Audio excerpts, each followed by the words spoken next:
వర్షం మామూలుగా కురవడం ప్రారంభించింది. తర్వాత వీరు భయపడుతూ ఈ భయం ఏం చేసిందంటే వర్షము ఎక్కువగా మారేటట్లు చేసింది.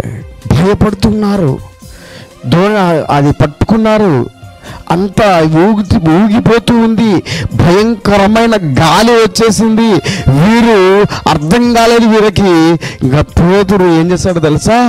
పేతురు ఇంకా యేసుక్రీస్తు దగ్గర అడుస్తూ ఉన్నాడు, అయ్యా నువ్వు నిద్రపోతున్నావు, అమరంలో నిద్రపోతూ ఉన్నావు, నువ్వు ఎందుకు నిద్రపోతూ ఉన్నావు? నీకు అర్థమవుతుందా అసలు ఈ పరిస్థితి ఏంటో? నీకు అర్థమవుతుందా అసలు? నీకు తెలుసా ఈ పరిస్థితి ఏంటో?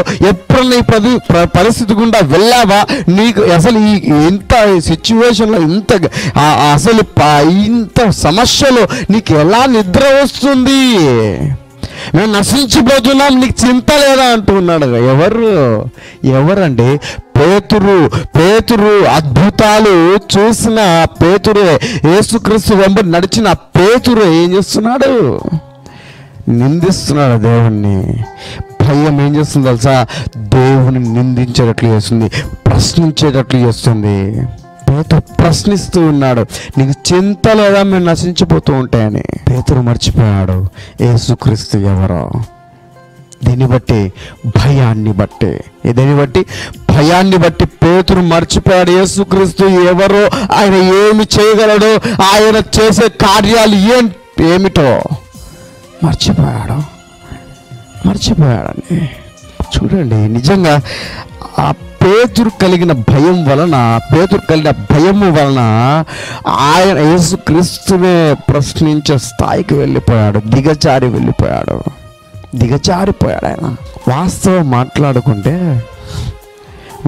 మాట్లాడుకుంటే యేసుక్రీస్తు ప్రభు ఎక్కడ ఉన్నాడండి? అమరంలో ఉన్నాడు, ధోని అమరంలో ఉన్నప్పుడు, క్రింద ఉన్నప్పుడు, ఒకవేళ గాలి చేత కొట్టబడింది అనుకుందాం, వాన చేత కొట్టబడింది అనుకుందాం.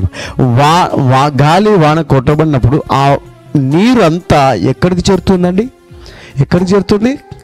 అమరమున చేరుతుంది. ఫస్ట్ ఆఫ్ ఆల్గా ఒకవేళ మునిగే పరిస్థితి వస్తే ఎవరు మునిగిపోవాలి? యేసుక్రీస్తు మునిగిపోవాలి. ఒకవేళ ఆ తుఫానులో తడిచిపోవాలంటే పూర్తిగా తడిచిపోయేది ఎవరు? నీళ్ళలో మునిగిపోయేది ఎవరు? యేసుక్రీస్తు ప్రభు. అయితే ఎవరు ఫస్ట్ మునిగిపోవాలి, ఎవరు చనిపోవాలి మొదటగా?